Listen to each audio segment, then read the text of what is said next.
Whoa, Nelly, let me tell you about aspiration.com. You can go to the head of the line by going to aspiration.com/TYT, and you don't have to wait on the wait list. There's free access to ATMs all across the world. There's no monthly service fee. I know, it just gets better. 10% of their revenue goes to charity. I mean, it doesn't get any more lib than this, and no funding of political campaigns or industry lobbying. So if you were looking for a progressive place to put your money, I think we've got your answer for you, aspiration.com.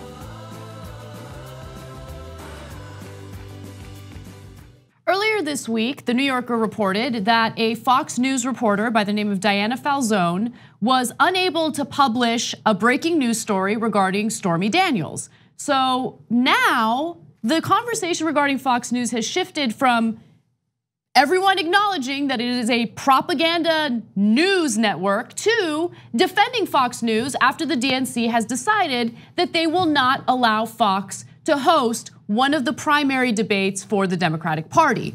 So Tom Perez, who is the DNC chair, explained why, and I think his explanation makes a lot of sense. Take a look. So I have great respect for Chris Wallace, and my concern is not about Chris Wallace, it's about people above Chris Wallace. Because what we have seen now, and it's been really most recently now in the New Yorker story, is that at the highest levels of Fox News, they're not playing it straight. And again, this isn't about Chris Wallace. I have respect for him, but I do not have the confidence that we need to take such an important part of the nomination process, these debates, and trust them to folks who at the top levels are consulting Donald Trump before they do anything. So his argument makes a lot of sense. Cenk, jump in. Yeah, so two things about this that you need to know. One is why Fox News was set up in the first place. It was set up to destroy the Democratic Party. I have quotes that I will share with you guys that go a long way towards proving that. So why are we even having this debate? Does anyone in the country believe that Fox News is unbiased? Anyone? I mean, like literally, conservatives. You don't think they're neutral, do you? No, nobody thinks that. So why are we having the debate? So that leads to the second part. The second part is about the elites. And the elites have friends who work at Fox News. So that is why they have this, wait a minute, hey, I got good friends making millions of dollars at Fox News. What do you mean they're not a legitimate news organization? Maybe I could make a lot of money at Fox News one day. Totally. And that's why we're having the debate. Of course, why would you have a Democratic primary debate on Fox News? Hey, but we can do equal and opposite if you like. If the Republicans agree to hold a primary debate on the Young Turks, then great. Well, okay, then that makes sense. Okay, we don't agree with them. Fox News doesn't agree with the Democrats. Okay, and that would be super interesting. But let's be honest about what's going on here. Pretending that Fox News is neutral? Which insane person would do that? Which leads us to Democrats that are doing that. Well, in a move that honestly I would expect from someone who worked for the Obama administration, his deputy chief of staff, ELISA Masterman, I don't even know, who cares about her last name? You're about to hear from her. She's about to make the case that, hey, I don't understand why the DNC would do this. Why the hell would they ban Fox News from the Democratic primary debates? Take a look. What do you make of the DNC's decision on the debates and Fox News? I was disappointed. Yeah. I don't understand the strategy behind thinking that we're going to expand our base into the Fox News audience when we really need to unite our own party. And so now it's just this unnecessary controversy.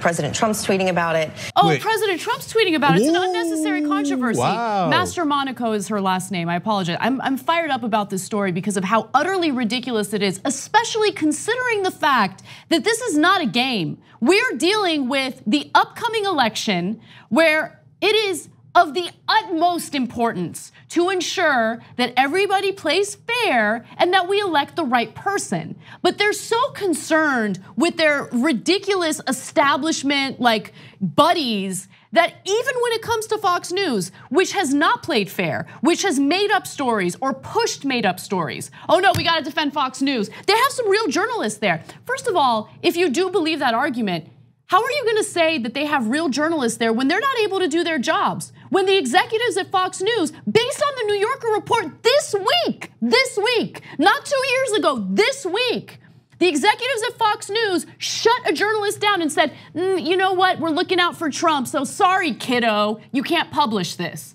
Come on. Okay, so, and I like their feigned outrage, like, oh my God, did Fox News do that? There's been years of memos leaked from Fox News saying, hey, when the Democrats win, pretend that Hamas was excited about it. And then you see Martha McCallum, one of the news people on Fox News, saying, oh, here's footage that's not true, right away, using other footage showing, oh, look at these terrorists excited about the Democratic wins.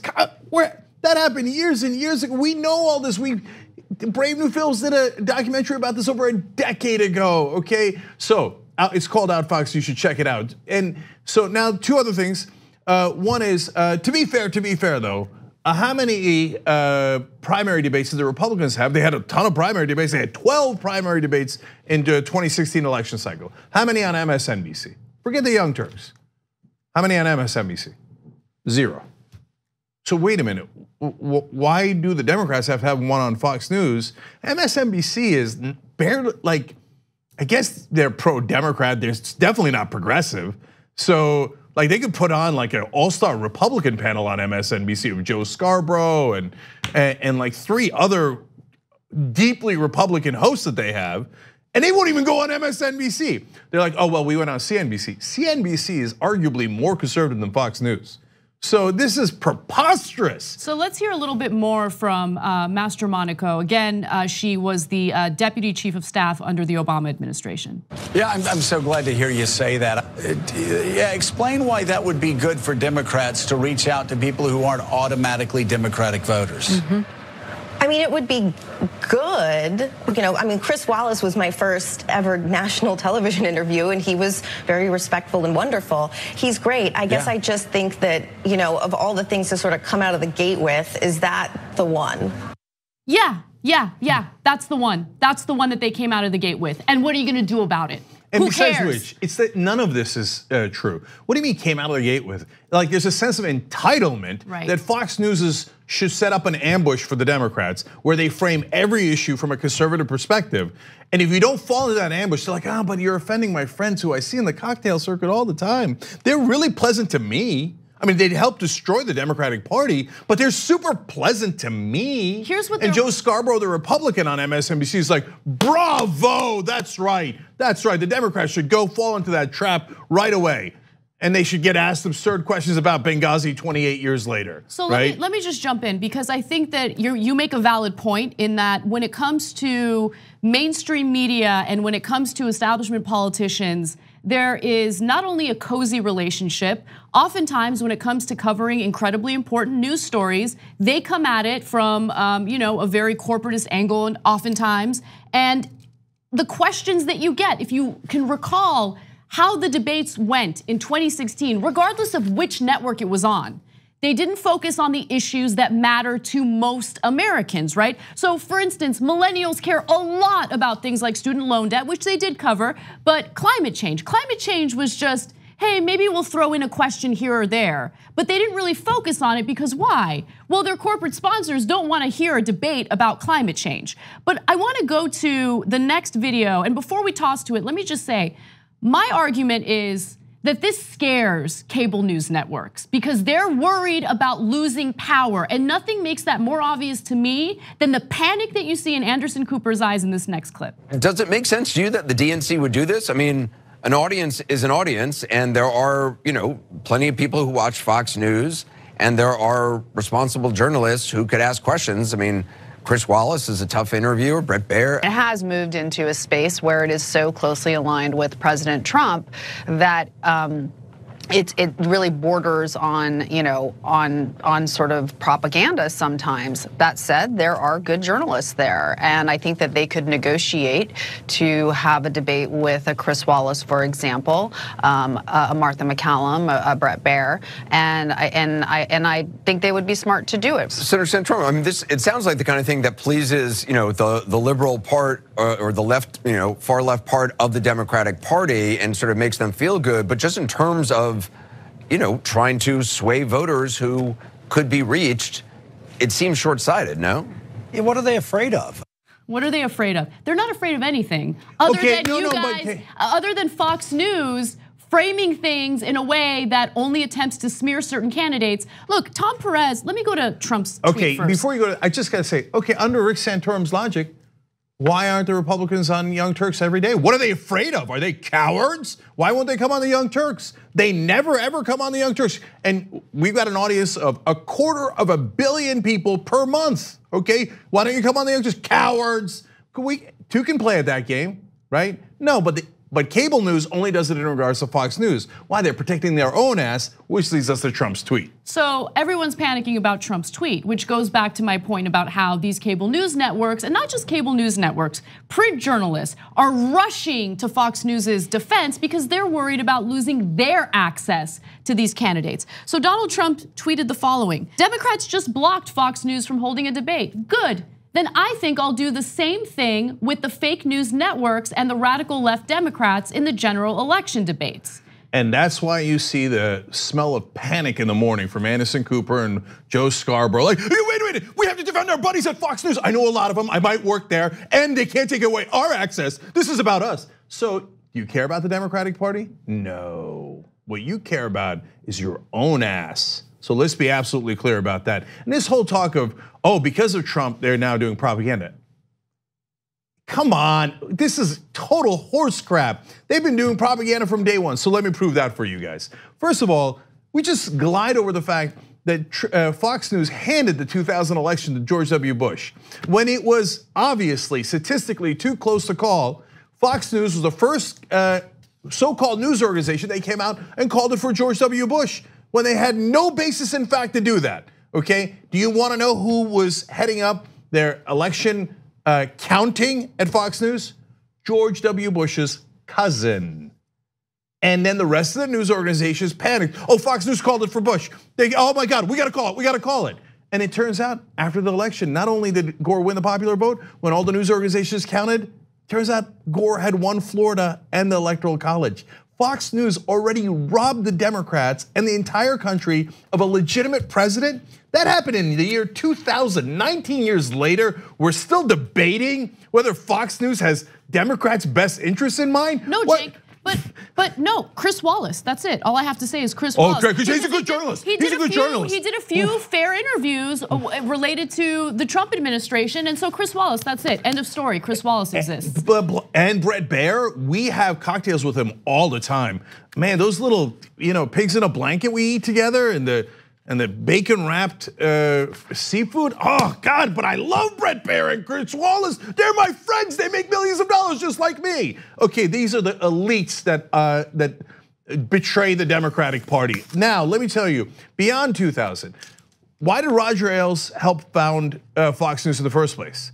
You want to see a memo from when he was with the Nixon administration. So Roger Ailes worked with Richard Nixon. He didn't have to teach Richard Nixon dirty tricks, but he taught him the power of television, which was so important. And Nixon didn't even quite believe it. He's like, isn't television a gimmick? Ailes is like, no, it's not a gimmick. We need TV. We need to usurp that power, okay? So he wrote a memo back then saying, quote, a plan for putting the GOP on TV news. So now this is decades before Fox News. A plan for putting the GOP on TV news. And he explained in the memo, today, television news is watched more often than people read newspapers, than people listen to the radio, than people read or gather any other form of communication. The reason, people are lazy. With television, you just sit, watch, listen. The thinking is done for you. So this is Roger Ailes, who started Fox News, explaining to the Republicans, take over TV, and you'll be able to manipulate the American people who are lazy and stupid. But Chris Wallace. We should give these guys a Democratic debate. I'm not done. He said, this is a plan that places news of importance to localities. Senators and representatives are newsmakers of importance to their localities on local television news programs while it is still news. It avoids the censorship, the priorities, and the prejudices of network news selectors and disseminators. So back then, there's no cable news. He comes up with a plan to get news directly to the local news guys, so you don't have to deal with the pain in the ass print journalists who actually do their job. So this way, you can get your unfiltered propaganda straight into people's living rooms. So he hatches that plan. Later, when Rupert Murdoch comes along with a bag of cash and says, hey, you know what? I'm gonna start up this thing called Fox News Channel. You wanna do it with me? And Roger Ailes comes in and goes, perfect vehicle. That's exactly what I wanted. Now we'll zoom them right into their living rooms and we got them. The Fox News was set up to destroy the Democratic Party. What kind of a fool says, oh yeah, that's a great idea, I'll walk right into that trap. And then you have all these elites on television going, well, it would be really offensive to Republicans if you didn't walk into their trap. And you know, and you don't want to create a distraction. And if the Republicans yell at you and Trump yells at you, that's a distraction. So you have to back down. No, what you have to do is fight them. I don't know if you know this because they know it. They're in the opposition party. You're supposed to fight them, not kowtow to them and bow down to them. And so one of the things that he wrote in the sidelines of this, by the way, he said, we'll get some flap about news management. Okay, you know what that means? That means we're gonna manage the news. Okay, we're gonna massage the news and we're gonna feed it straight into the American people's minds. And we'll get some flap for it because we're circumventing real news. Right. And I want to add one other thing to this story that I think is important. Look, the heart of the story, the facts of what actually happened in any given political story, whether it be policy, whether it be a political controversy, is something that you cannot change. Everyone in the news, regardless of whether they're willing to admit it or not, has a political perspective, has a political bias, has political values and views. And we're honest about those political values and views, but you cannot make up the details or the facts of the story. The facts are the facts, period, right? But I want to just, because you keep mentioning us in relation to Fox, and it's making me cringe. Because here's what we don't do. We don't make up stories about Acorn. Do you remember that? No, of course. Okay. We don't make up stories about Planned Parenthood selling aborted baby parts. But Fox News did. Fox News, over and over again, runs with complete fabricated stories. They go with it because it smears one specific party, and that party happens to be the Democratic Party. So for once in their lives, the DNC and the Democratic Party finally realized, hey, maybe we should be smart about this. Maybe there's a lot on the line. Maybe we should fight back and be strong. And I don't think the country's used to that. So they're piling on and attacking. But guess what?